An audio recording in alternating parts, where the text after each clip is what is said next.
Anda, está igual, escondida. Miren el siguiente gráfico, porque habría que ver el gráfico de IF alrededor de quién está apoyando el movimiento de reducción de la inflación. El quantitative tightening lo está haciendo sobre todo Alemania, que están hartos de los del sur de Europa, porque ellos hacen una política fiscal restrictiva. ¿Y qué sucede en el sur de Europa? Italia y España, una política fiscal expansiva. Quantitative easing. ¿Alrededor de qué? De que si el Banco Central Europeo golpea, yo fiscalmente intento ayudar. Con presión fiscal en máximos en España.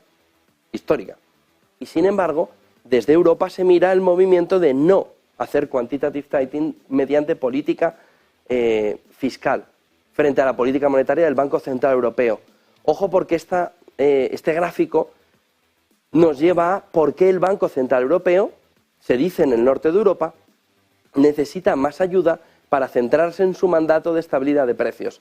Lo que se dice en el norte de Europa, Schnabel, Knot, holandés, lo que están planteando es, oiga, es que como ustedes en el sur, su política fiscal está yendo en contra de la política monetaria del Banco Central Europeo, nosotros tenemos que subir más hasta que destrocemos lo que ustedes están implementando mediante política fiscal.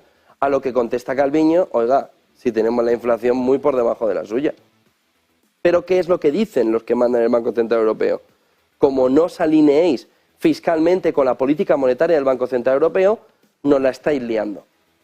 Y este gráfico de IF, marcado sobre todo desde el norte de Europa, nos dice, oiga, es que hay una parte de Europa que hace quantitative tightening fiscalmente y hay una parte de Europa que hace quantitative easing, es decir, política monetaria, política fiscal expansiva en un entorno donde se tiene que reducir la inflación. ¿Cómo se va a reducir la inflación? Y sobre todo, ¿qué es lo que conlleva?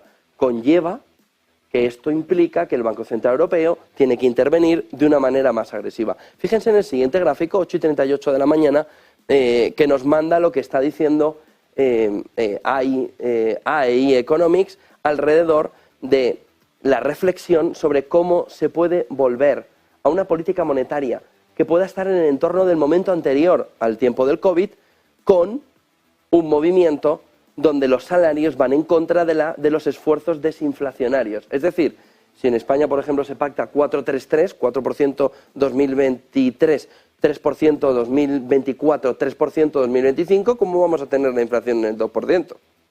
Se caminará la economía a un entorno del 3%. Lo que nos dice AEI Economics es hay que mirar la manera de explorar cómo se puede hacer un puente que una los salarios reales con su tendencia, mirando sobre todo inflación, desempleo y tipos de interés.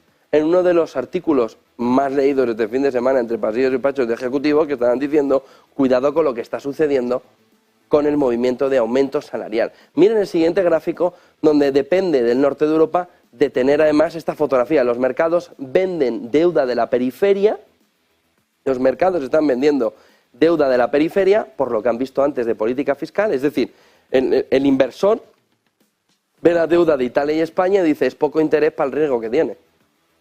Poco interés me estás dando para el riesgo que supone tu quantitative easing en materia fiscal expansiva en un momento inflacionario y donde el Banco Central Europeo tiene que subir los tipos de interés para golpear. Miren, la zona euro se puede seguir engañando con esta fotografía. Puede hacer lo que quiera y el Banco Central Europeo se puede autoengañar todavía más. Pero eso significa que el Banco Central Europeo se quiere seguir convirtiendo en el único financiador de los déficits fiscales de la periferia. No compre, no meta, no siga haciendo compras en el sur si considera que fiscalmente le están torpedeando esa fotografía que usted necesita de una política fiscal restrictiva para que la política monetaria del Banco Central Europeo tenga efecto. Pero nos estamos haciendo trampas en el solitario. El sur es fiscalmente expansivo, sobre todo Italia y España, llega el inversor y dice muy poco riesgo me estás pagando, muy poca rentabilidad me estás pagando para el riesgo que estoy asumiendo. Vendo y me compro, ¿qué? Norte de Europa. ¿Y qué es lo que hace el Banco Central Europeo? No os preocupéis, hijos míos del sur, que aquí está el dinerito para pagaros. Son trampas en el solitario.